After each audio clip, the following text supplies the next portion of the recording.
पिछले भाग में आपने देखा कि राजा धृतवर्मा अपने सैनिकों को आदेश देता है कि वंदिता को धक्के मारकर दरबार से बाहर निकाल दें। वंदिता हाथ जोड़कर गिड़गिड़ाने लगती है, पर सत्यवर्मा को रहम नहीं आया। सैनिक वंदिता को लेकर जाने लगते हैं।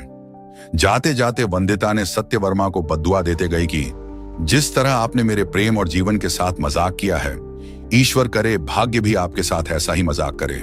सैनिकों ने वंदिता को महल के बाहर ले गए और धमकी दिया कि जितना जल्दी हो सके यहां से दूर चली जाओ। दोबारा इस महल में प्रवेश किया तो तुम्हें तुम्हारे इस नाजायज बच्चे के साथ समुद्र में फेंक दिया जाएगा। वंदिता के आंखों के सामने अंधेरा छा चुका था। सत्यवर्मा के इस बदले बदले व्यवहार से उसके दिल को बहुत गहरा आघात पहुंचा था। उसके पेट में सत्यवर्मा का बच्चा था।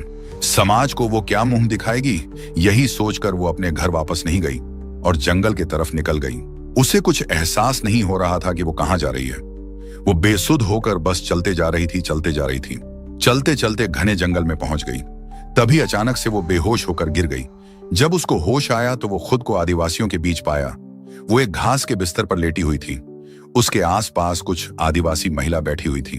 वो उन्हीं आदिवासियों के साथ जंगल में रहने लगी। कुछ दिनों के बाद वंदिता ने एक बहुत ही सुंदर और स्वस्थ बेटे को जन्म दिया। वंदिता के अंधकार भरे जीवन में एक दीपक की भांति प्रकाश बनकर आया वो बच्चा। उधर सत्यवर्मा ने हेमलता से विवाह करके अपना जीवन हंसी खुशी बिताने लगा।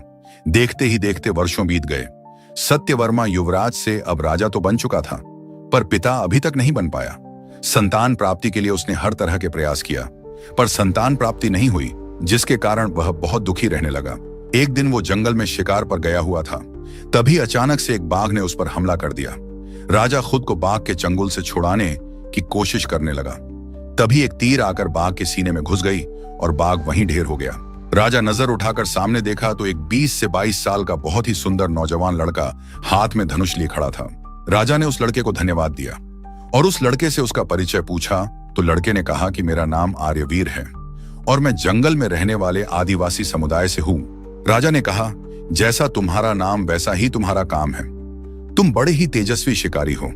आज तुम ना होते तो शायद बाघ मुझे अपना शिकार बना लिया होता। राजा ने भी उसे अपना परिचय दिया। आर्यवीर की तीरंदाजी कौशल देखकर राजा ने उसे अपना अंगरक्षक बनाने का प्रस्ताव रखा। आर्यवीर ने राजा का प्रस्ताव स्वीकार कर लिया। कल सुबह राजमहल में आ जाओ, यह कहकर राजा अपने राज्य की तरफ निकल पड़ा। आर्यवीर कोई और नहीं बल्कि ये वही बच्चा था जिसको वंदिता ने आदिवासियों के घर पे जन्म दिया था।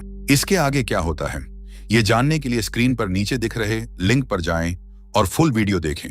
धन्यवाद।